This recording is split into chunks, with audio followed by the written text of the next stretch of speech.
to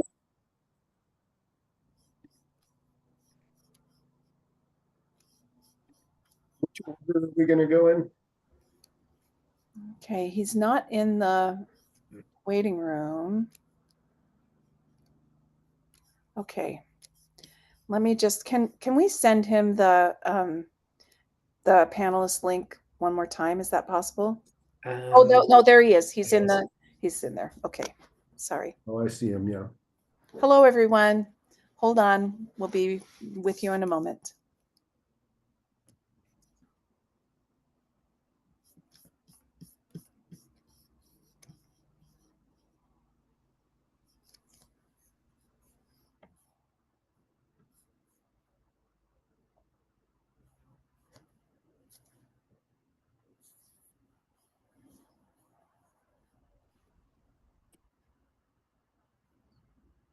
That's good.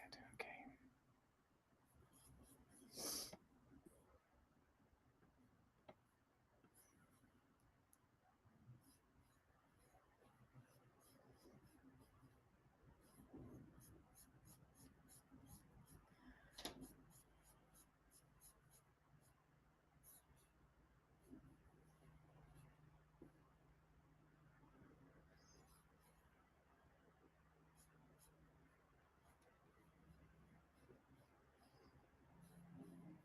That's good.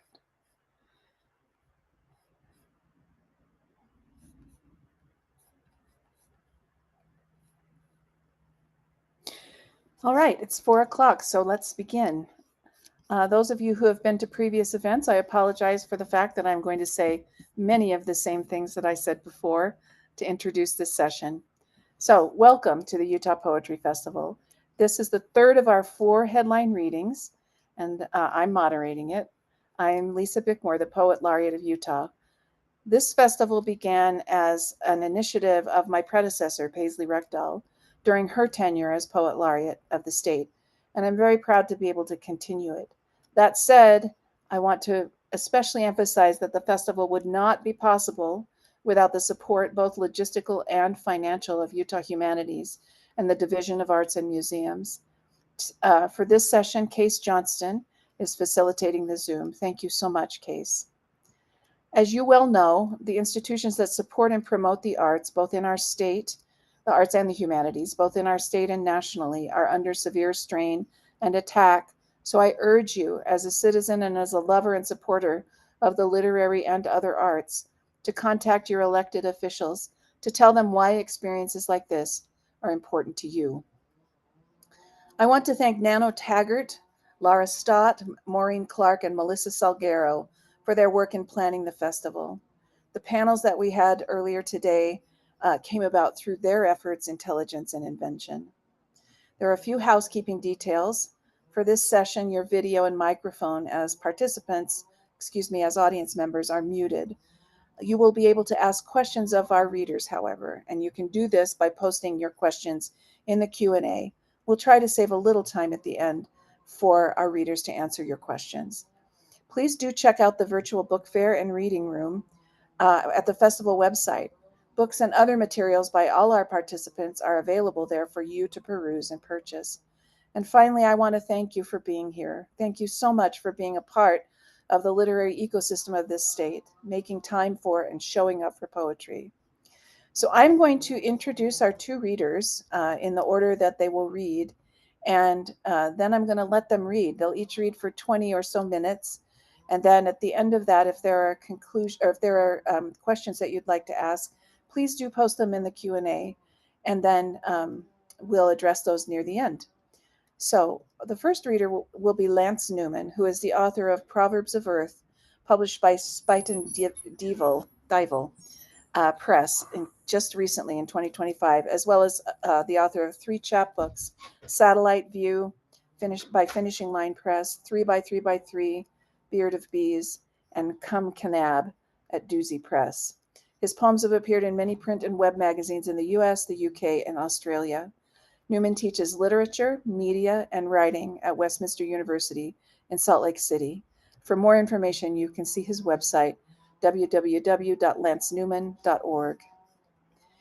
Utah State University Emeritus Professor Michael Sowder writes about wilderness, fatherhood, yoga, and contemplative spirituality. He's the author of 3 collections of poetry and the scholarly study, Whitman's Ecstatic Union. His forthcoming collection, Sacred Letters, Sanskrit, Yoga, and Awakening the Divine, was inspired by the letters of the Sanskrit alphabet. A longtime yoga and meditation teacher, Michael frequently travels to India, his spiritual home. Otherwise, he lives in Logan, Utah with his partner, the writer Jennifer Sinor, and their 2 children. Okay, I'm going to turn the time to you, Lance, and then when you're concluded your reading, then Michael will take over. Thank you so much, Lisa. And thank you everyone for being here on a beautiful Saturday afternoon. And I want to say thanks again to you, Lisa, and to the Utah Division of Arts and Museums and Utah Humanities for keeping the poetry faith in difficult times. I'm super excited to be reading with Michael Sowder today as part of the festival's celebration of a bumper crop of new books by Utah poets. I guess the pandemic was good for something, sweet fruit from a bitter vine. I'm going to read from my new chapbook and my new full-length book, and then read some poems from a manuscript in progress.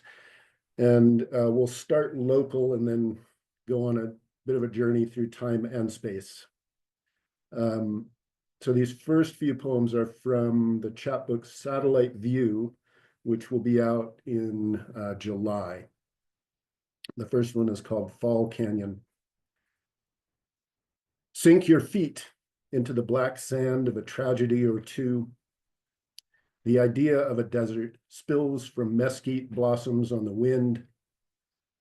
Under a new moon, a coyote steers by wellhead gas flares, bearing a road-killed wood rat to pumps denned between tanks of crude. The sweep of dry air in creosote, it can help to lie. The best guide to time is a mesa high above a silky dune where I keep the gift of my death. This next poem is called Dream of State Street.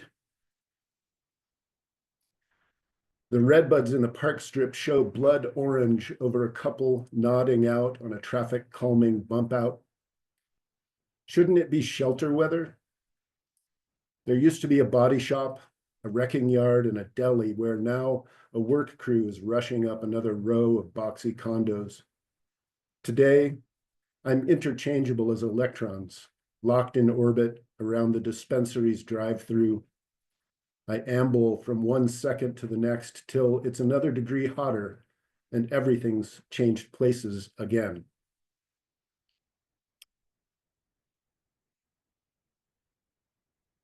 Dream of Daughters. This poem refers to an old play that you might recognize. Dream of Daughters. Judith is a creature of dusk who wakes on an adolescent animal's clock. She's famous for asking if food explains how we die or hospitals how we live. Miranda channels water on a screen and delays the attack of sleep with games. She plunges into her body at dawn, just awake enough to swim to class.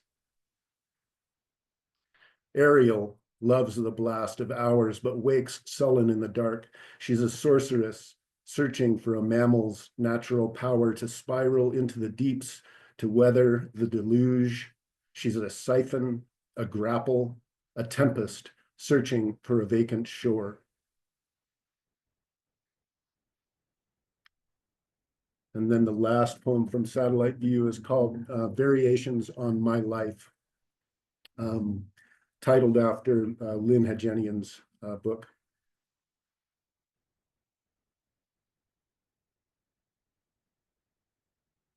A bit of flesh, enamel, and cloth, a child looked at me like history. Papa seated at the wheel, book-worn, polished, bald, a tired landscape beckoning to a little thing who sings a laugh. I link to a picture after every war, always a beach with chirping and trills where birds won't harm my marigolds. Trees smile and look there, it's 1969. How could I ever have wondered that such and such is art? And who needs aging? Time was, anyone might have been magic since airport time is normative, more a freedom than a shore. When your flight approaches and you're done to order, you can arrange it all from there. How can anyone find astrology interesting when the apple is in the pie? We work for love, for those who people the silence when the radio breaks. There is no solitude with carrots, radishes, and beans. Little silences hum between the big ones.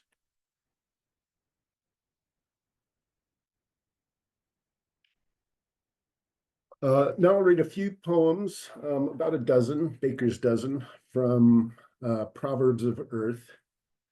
I'm going to start with a quote from Henry Thoreau's book, Walden, and then tell you a little bit about why. A written word is the choicest of relics. It's the work of art nearest to life itself.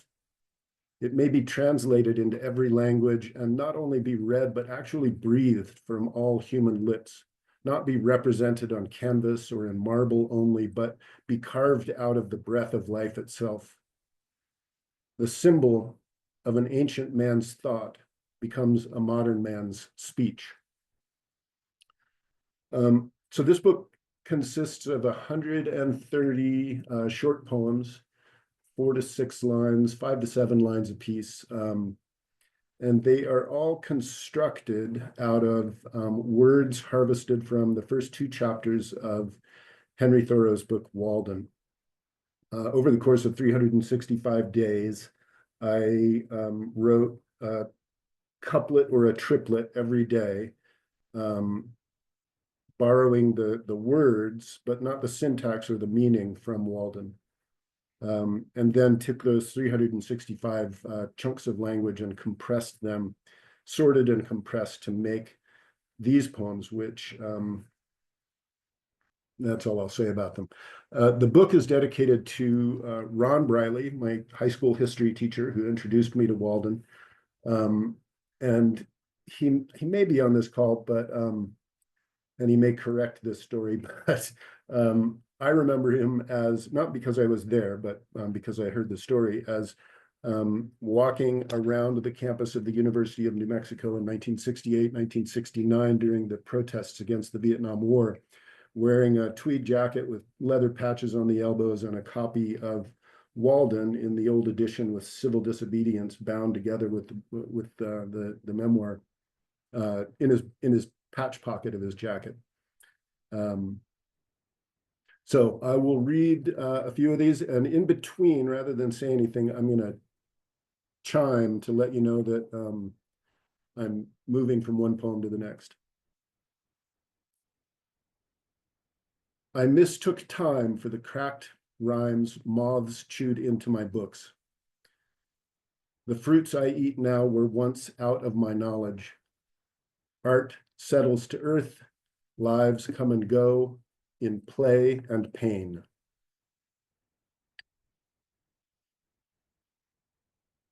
Mountains fuel the inner heat that clothes can only hold, and prairie grass breathes by sheltering vermin. These eat less, those sweat more, but all animals combust for a time.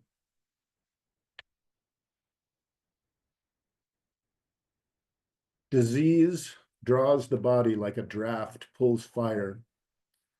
The only surprise is that shivers stop before the mind. Tell how you have prepared to harbor in the land.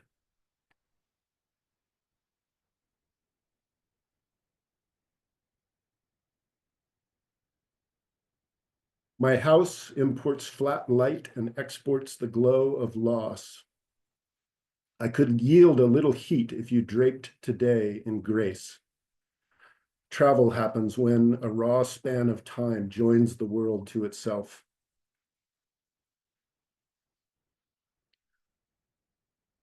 I worship my eyes like holy monkeys, but have glassed in my mind. The harlequin art of poetry serves up quaint routines of acid and fire.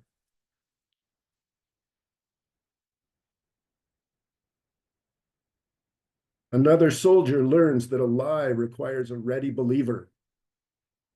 People hang their laughs on pegs like caps and gowns. Will we keep to the fierce logic of custom and trade?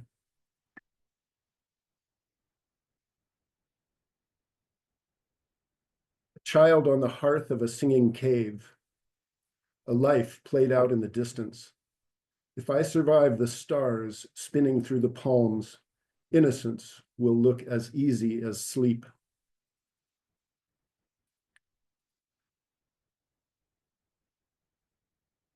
My house shelves me like an unread book. Outside, bodies creep to shelter in a cash market for longing. Birds know a fenced mare is the mother of a meadow.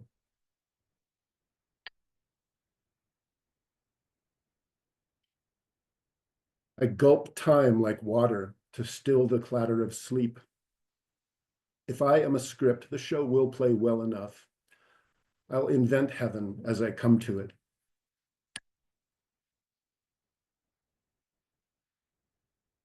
The earth speculates in fences and grass. A village is a snare for families and livestock. My reason skips a beat when a broken proverb weighs me down with trust. And this is the last poem in the book. I crave the rattle of sun lighting a rift in the wall.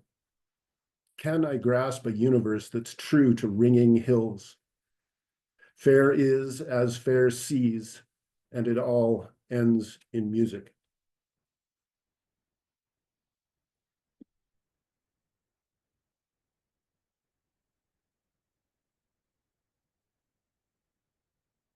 So if the poems in Proverbs of Earth consist of words excavated from a book published in 19th century New England, the poems in my current manuscript, which is still untitled, are built from recycled or maybe upcycled language that I've gathered out of the digital landfill of the 21st century.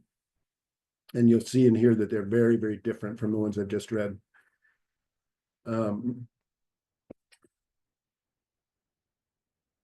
This first one is called Anywhere Elsewhere.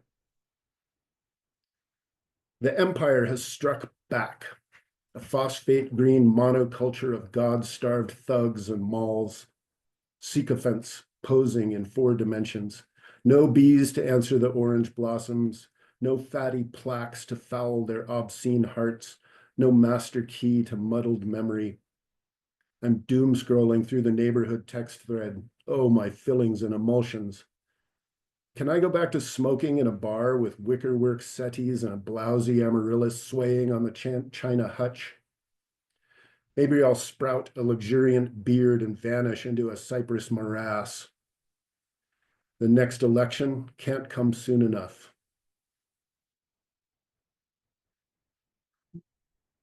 This poem is called Bomblets. Animals redirect. Stars redirect. When September pressure drops come to town, I hear galaxies trembling like earthquakes. Redirect. Milky wavelets redirect. Earth is haloed by comet emojis. Blobs pierce the mantle and it buckles like foil. Ocean redirect. Mid-flight gusts action. The passengers slosh and saw in the dark. The smart engines detect smoke and a blast. Children redirect. Cowling redirect. Abraham and his telescope fuming in the void. We're falling again. It's time we explain the universe, the comas, oxygen, splintered jets and metal blades.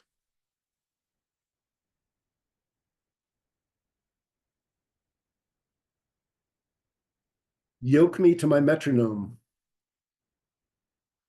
I've always balked at playing scales, but I'll stand on a girder, hip shot in floral board shorts, a vintage weirdo poking the membrane between here and now. I need my sea green eye shades to scan this fiddly meter. One boot, two boot, network wreckage. I'm the opposite of neutral, but I don't know what I know. Put me out to pasture where grass grows from cracks in the parking lot and white lines turn me inward to recite the arcane lore splayed on stickies in my brain.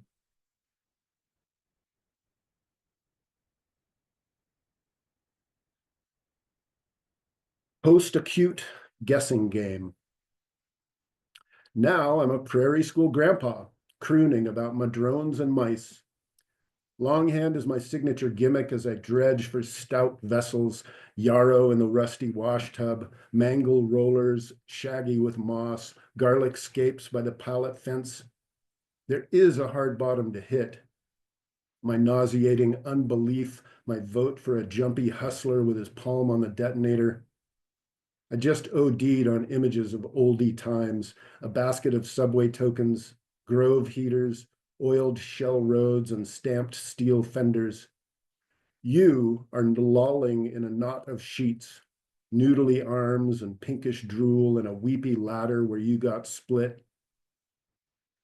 My new headphones won't cancel gasps or the buzz of drone swarms, so I'll stalk trolls in my dad's socials and faff with this stack of talk poems. Maybe you'll call it a puckish opus.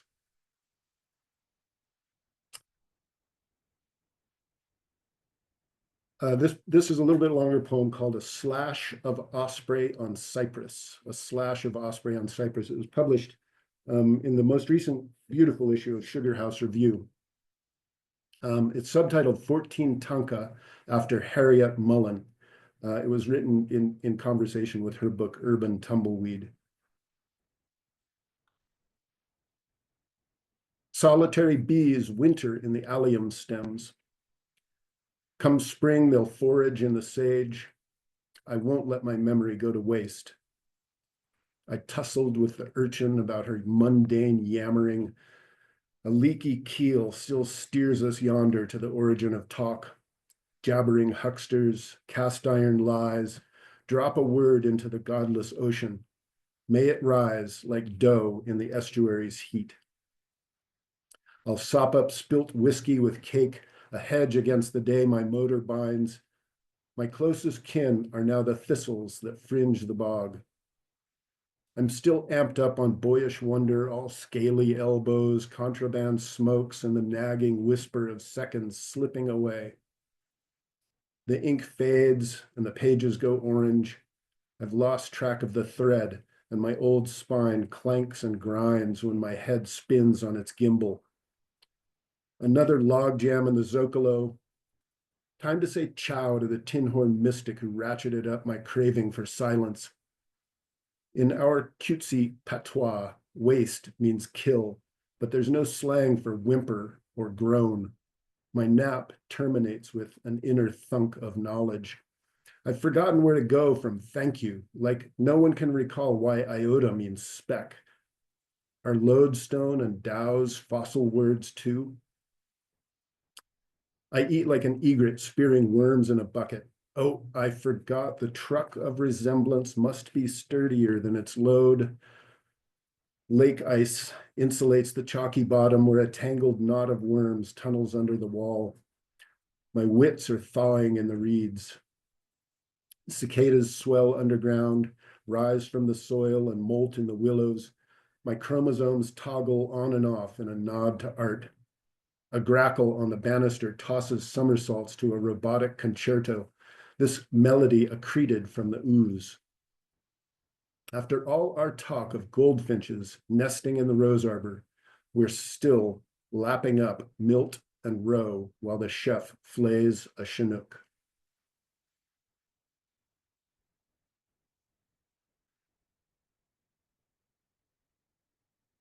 This poem is called Rusted Out and Flattened Blues. Traffic slackens to a lazy ooze and I downshift through scraps of retread. Every spring gets a teensy bit hotter, but snow still caps the Jersey barriers.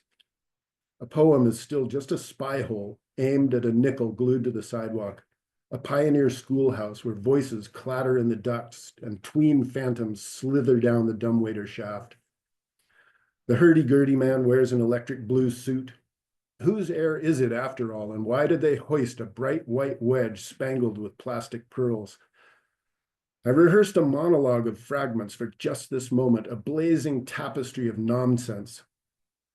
Is a non sequitur even a thing? Yeah, no, I'm just another fool on the loose, a ready-made saint with vocal fry and a fuzzy nape making a bid for rapture. Text me another playlist, please. And the last poem I'll read is a short one called Aerial Dispersal, which is coming out this week in a magazine called Full Bleed. Aerial Dispersal. A poem scatters like ergot from an inflorescence of rye, a dust of words, recollections of nightfall, pink bracts and woody climbers twist on the veranda, autonomic breathing, an inkling of linseed, melodies float into a rotating sky.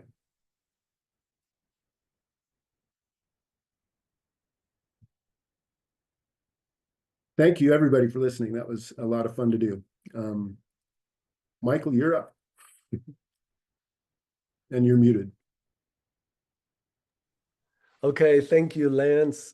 Super excited to be reading with Lance, a new poetry friend of mine. And thanks to Lisa and the Utah Humanities Council and everyone who has made this possible and is here to keep alive the United States of poetry. I'm just getting over a bout of the flu, so I apologize for my voice, and hopefully I won't have a coughing attack or something. But anyway, I'm going to be reading poems from my new book, which is called Sacred Letters, Sanskrit, Yoga, and Awakening the Divine. And it's going to be out in July 15th from Monkfish Press. And anyway, it has something in common with Lance's two books that Lance just read from, in that it's a kind of project in a way. I just went, well, I'm going to give you a little background, but it's kind of based on the, words in the dictionary that I was just going through. Um, so it's a book of meditations on the letters, and it's kind of a mix of like metaphysical poems, philosophical poems, mythological poems, linguistic play, and then also personal narratives. It's coming out from Monkfish Press, which is a really awesome poetry and spiritual book press. They've been wonderful to work with. So I thought I would just offer a little bit of background to put the poems in some context. So I was initiated into a tantric yoga tradition in 1975 and almost became a yogic monk, but didn't. But I've been practicing and teaching yoga and meditation, ever since. So, and along the way, I gained a kind of rudimentary knowledge of Sanskrit through chanting and mantras and kirtan and practices like that. But I just began a formal study of the Sanskrit language about 10 years ago. And Sanskrit is a hard language to learn. Most people, say they're, after many years, they just say they're a student of Sanskrit. It's not something you ever really master, really. But anyway, another thing I wanted to mention about the book. It's kind of centered in a kind of tantric yoga tradition, but when I first got into yoga and I kind of discovered the reality of spiritual experience in yoga, through reading, I also discovered the reality of spiritual experience in other spiritual traditions. I was raised Catholic, but those include like Christian mysticism, Sufism, Buddhism, Taoism, and Judaism. Each of these religions has kind of a mystical or contemplative wing to it, which is where this like spiritual experience is cultivated. And so this book also draws on other traditions as well. Finally, I just wanted to mention that that, like I said, it's based on the letters, and it's based on a dictionary, which is kind of like the most important Sanskrit English dictionary by somebody named Sir Monier Williams, published in 1879. And it was a cool project because I just, went through the dictionary, turned to a new letter, and just read the entries until something sparked some inspiration for a poem. So anyway, so I'm going to read some poems from it. It's the first reading I've given from the book, which is actually not out yet. This is advanced reader copy. But anyway, it's the Om symbol on the front, and it's very cool because the press is just doing a beautiful job with it, and um, the letters are in a script called Devanagari. And so like I will have a letter and then I'll have a word under the dictionary. Under that letter in the dictionary, and then a transliteration into Roman script, and then a definition, and then I have the poem or meditation that follows it. So, but anyway, the name of the script is called Devanagari, and Devanagari means the city of God. So it's like really awesome. So like if you're dealing with Sanskrit, you're like, playing around in the city of God. So it's pretty awesome. So I'm just going to read this one, which is kind of one of the prefatory poems or meditations. And so it's called Shabdakosha, Dictionary. It arrives in the mail in blue cloth, a Sanskrit English dictionary, etymologically and philologically arranged with special reference to cognate Indo-European languages, 1879. Sir Monier Williams, 1819 to 1899. Used, near fine condition, $175. I cradle it, open it like a book of spells, a strange miscellany, runes on stones, tools for transcendence. I turn the giant pages. Let us find the words that will make us well.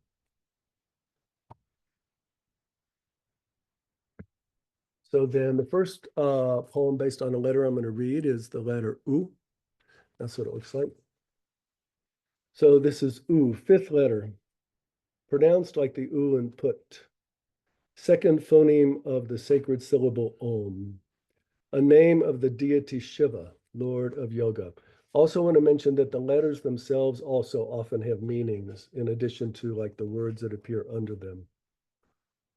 Meditating through deep time, covered in ash, friend to cobras, tigers, elephants, peacocks, bulls, Shiva is Lord of animals, Lord of yoga, Lord of destruction. Androgynously, he appears as Ardhanarishwara, left side female, right side male. When he dances the Tandava, wreathed in fire, he calls up the winds of creation and destruction, spinning worlds off his fingers like pinwheels. His right hand beats the drum of time. A second right hand holds fire. His left hand points to Mother Earth. A second lifted says, "No fear." He dances on the demon of our ego. Magician, trickster, yogi, wizard. In Switzerland, he's outside CERN, Earth's largest particle collider. At the end of time, he'll blow out the universe like a candle and trigger a new Big Bang. But you don't have to wait for that. Every second, the world goes out and is born. Heraclitus said it.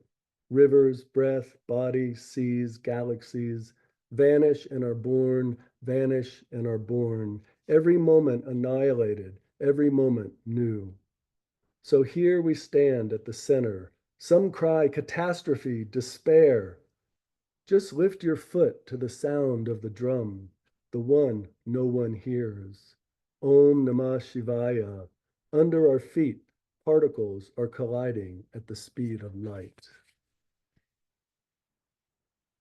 I'm getting some kind of weird message. This is another poem based on a word that's based on the same letter. and it is called Ushas, Goddess of Dawn. I was 19, standing in the driveway before sunrise, thinking of Emerson's words about the self. A dark blue winter southern sky sphered overhead. In a loblolly on the hill, a mockingbird woke, flinging grace notes, trills, chattering about the bounty of crimson berries, I supposed. Vines, heavy with dew, draped the loblollies of the dark woods. Then sunlight shot through, and the vines burst into 10,000 prisms. I spun around, seeing gold, red, silver, blue, until something, the day, the world, my mind, my heart, broke open. The mockingbird flew up, singing that we would live forever, all the words written on its wings.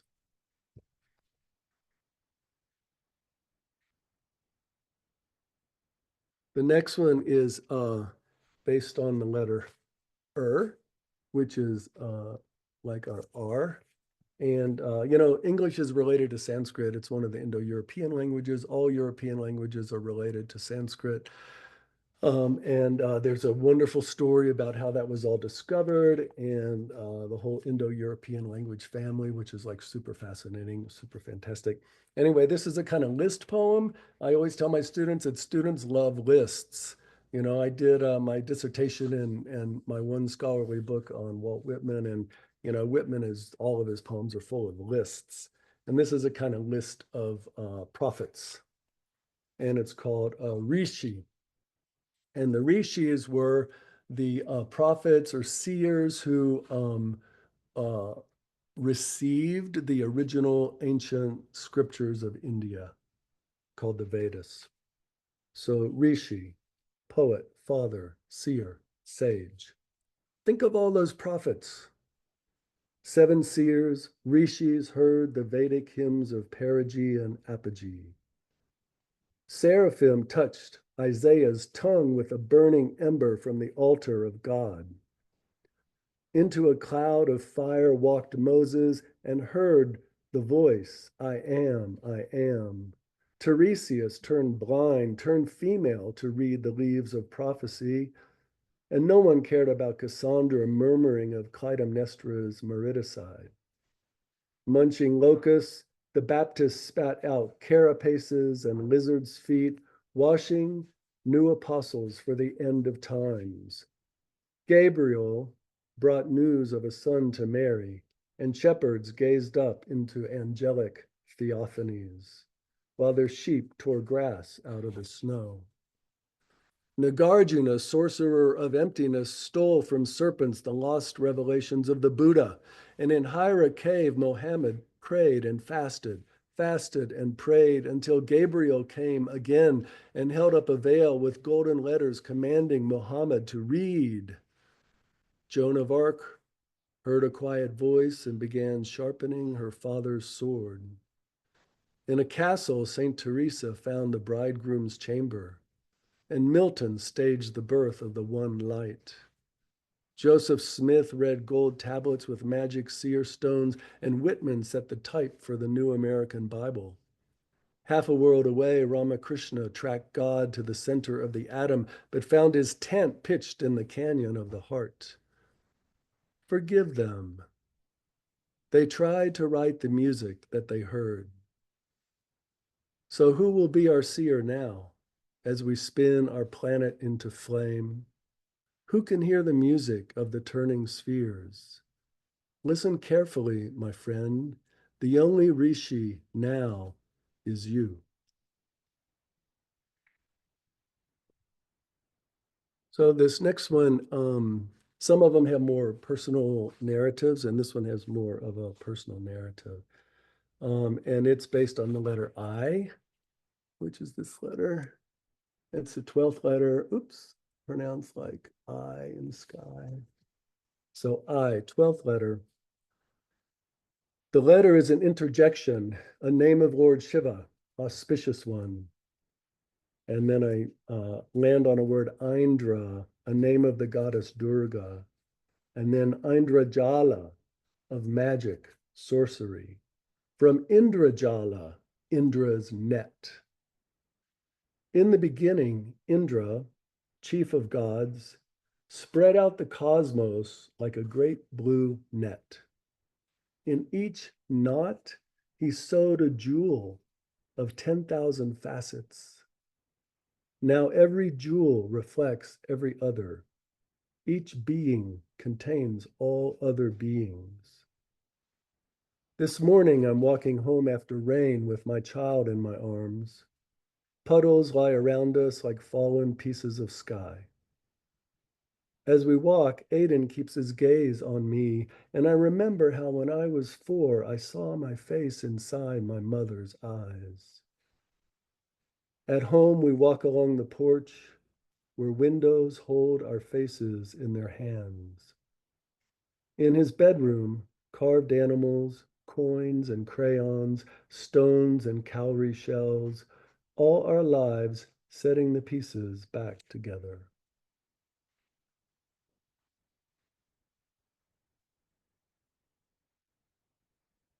So the next one is inspired by the letter Ga, and it's the 17th letter. That's the Devanagari of it. Ga, 17th letter, pronounced like the Ga in gather. I stop at the word Ganga, most sacred river of India. What can we give to our children? We went down into the glacial gray-green waters of the Ganges at Rishikesh. Above us, the temple town shimmered in 103-degree June heat. Pouring down out of the Himalayas, the river ran clean and swift and cold. Women in colorful saris, mothers with girls walked into the water, bent down for its blessings, and showed us how. Ma Ganga, river goddess, star river that falls from heaven, pouring through Shiva's hair. All my life I dreamed of coming here.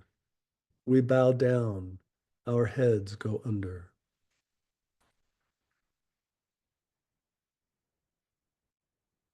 This one is kind of a philosophical meditation on the meaning of beauty.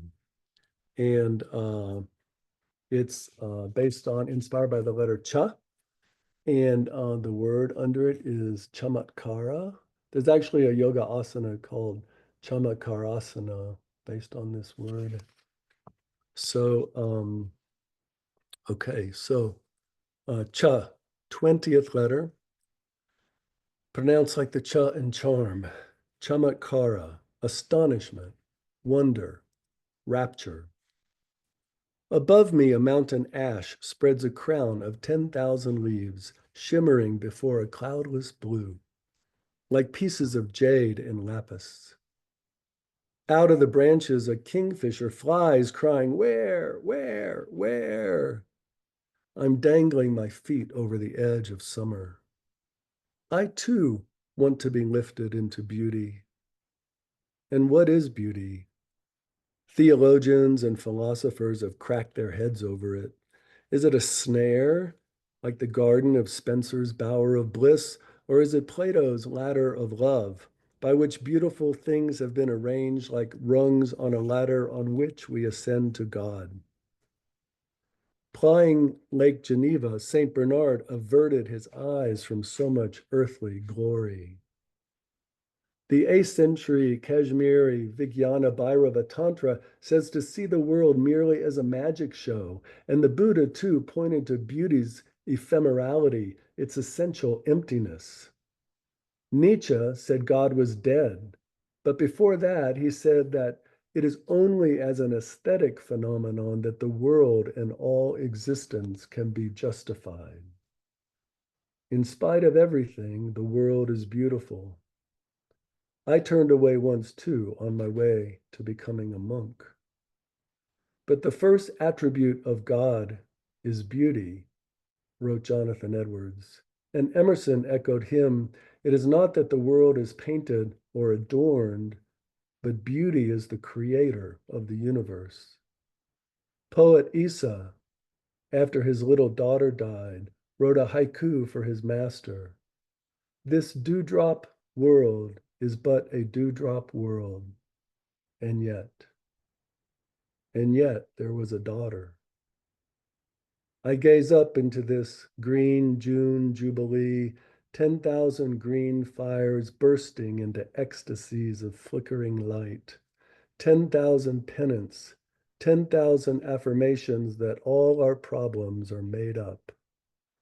In my 50th year, I learned the word chamatkara, the Creator's own rapture gazing through our eyes at the universe it has made.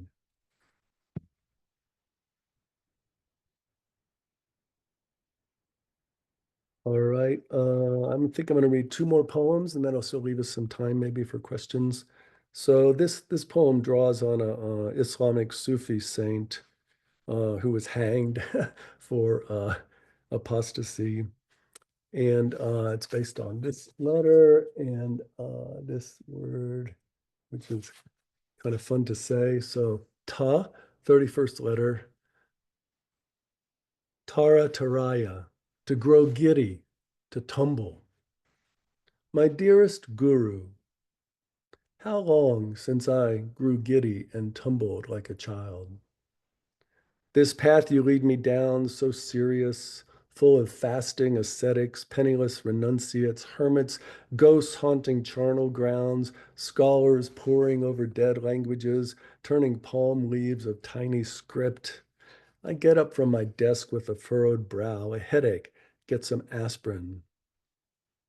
O Guru, grant me the faith of Al-Halaj, 858 to 922 Baghdad, who before being hanged grew giddy on God's wine, proclaiming, under this robe, there is nothing but God, and tumbled. And then I'll just read one more poem. It's called Lila, and it's based on the letter L, Lila, and it means play. Lila, play. Let's define it as something done for its own sake, its own joy. All art affirms this, or should. We don't listen to Tchaikovsky's Fifth Symphony to do something else. So on days when I was home and the house was still, in those vast hours of childhood, we built Lego towers to the ceiling, your nimble hands fitting the pieces together, delight in your clear blue eyes, imagination leaping forth like winged Athena. I made you grilled cheese and tomato soup, and sweet pickles swam like dolphins across your plate. This before you went away to desks in rows and columns, bell times, and unkind kids. Later, you made 100 stop-action films that no one ever saw. Designed origami bees, 100 with a hive you hung from an ash branch and set in a pot as a tree. It won first place, but that's not why. So many nights I sat on your floor and sang our family lyrics to Brahms' lullaby, stars glowing on your ceiling as you flew away to dreams you'd shape the next day with your hands. Now I read in an ancient book that the universe was created in play, revelry. Ask what it means and you miss the point. There's no point. Just origami bees on an ash branch tree and stop action films no one has ever seen. Thank you guys. Thanks for having me and thanks for showing up for our reading today. Thank you so much, Michael and Lance. I want to encourage the audience. We have a few minutes for questions. I have a question that I think I'll start us off with. I've been so taken by what both of you are doing in your very different idioms of, in some ways, atomizing something in order to make something new. I mean, not looking at a dictionary isn't atomizing, but it is in a way returning to the sort of fundamental particles. And I love that line. I think I got it right. under our feet, particles are colliding at the speed of night, something close anyway. And the same with you, Lance. Your book, in some ways, coming down to the very basic building blocks of a text. It's words, not its syntax. It's words in order to make something new. And I'm just curious about what impulse drove you to these projects. Very curious about that. Michael, you want to start? Okay, sure. Well, a lot of my best ideas actually come from my partner, Jennifer Seiner, who's also a writer. But I was after I was several years into like formally studying Sanskrit, I wrote a poem about studying Sanskrit. And it was kind of a long poem, 3 or 4 pages maybe. And I talked about some words in the language and things like that. And then, but the poem didn't really work. I took it to my writers group and, they had good feedback and all, but it wasn't exactly working. And then Jennifer said, why don't you expand that poem into a book? And I thought, because it just felt like the poem wasn't enough to do justice to the language I was studying. And so I thought about that. I said, oh, that's a great idea. And then I don't know where I got the idea to just do one poem for each letter of the alphabet. I don't know exactly where that came from. But yeah, I just kind of jumped into that and it was just like a super fun project. It was like, and I won't say it was easy, but it was like, I could always just turn the page to the next letter. I didn't have to stare at a blank piece of paper or something like that. So yeah, it's just a great project. So I've been very, fortunate to grateful to be able to do that. I've got a Merriam-Webster dictionary sitting on my desk, and a bunch of another kind of writing method that I've used is opening the dictionary to random pages to build a word pile that way. But almost, and I love the image in one of the last couple of poems that you read, Michael, of the bees, the origami bees hanging from the branch. And that poem, I think, is about art as play, right? And for me, all of the different kinds of language-based processes that I use to generate the building blocks of poems are games, really. Games with the dictionary, games with books that have been important in my life, games with language harvested off the internet. All, it's kind of like refrigerator magnet poetry in a sense, right? But I choose my own words first. And for me, engaging with writing as a process of play means that I surprise myself, instead of sitting down to a blank page to try to say something profound, and pulling that out of my brain and my experience. I start with words and play with them and see where they take me. I love that. The panel before this reading was about play and playfulness in poetry, and there was a lot of discussion about this. But it's so interesting to me to see the language games that you've both have constructed for yourselves as a way into a book length projects. Anyway, lovely. I don't see any other. Oh, there's a question. Never mind. Kate Coles says, in very different ways, both of you directly engage spirituality in your work, at least as I hear your poems. Whichever comes first, poetic or spiritual impulse, do you think this relationship is inherent in poetry, in spiritual practice? Why or why not? Please write this in the form of an essay.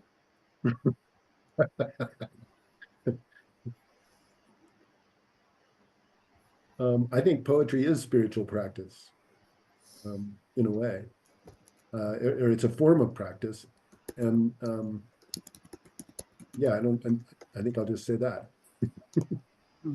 Yeah, I agree 100%. And I really like thinking about this a lot because, if somebody has a profound spiritual experience, the first thing they say is like, it's beyond description. You can't describe it. It's beyond language.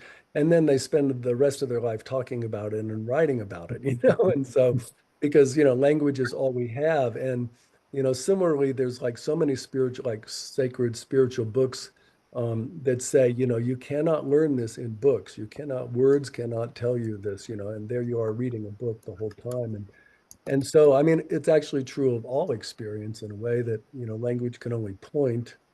And, but, you know, at the same time, you know, my dissertation I did on Whitman, I looked at 19th century spiritual Oh, culture and especially conversion literature. And, you know, Jonathan Edwards said, like, he knew of nothing that, you know, that triggered new conversions as hearing the stories of others' conversions. And so oh, it's kind wow. of like, yeah, it's kind of like, you know, language can't really capture it or describe it, but there's just something mysterious about language that takes us to a deeper space and can kind of you know, it can't describe it, but it can kind of like take us there in a way. So it's, I think it's a great question and something that I love thinking about.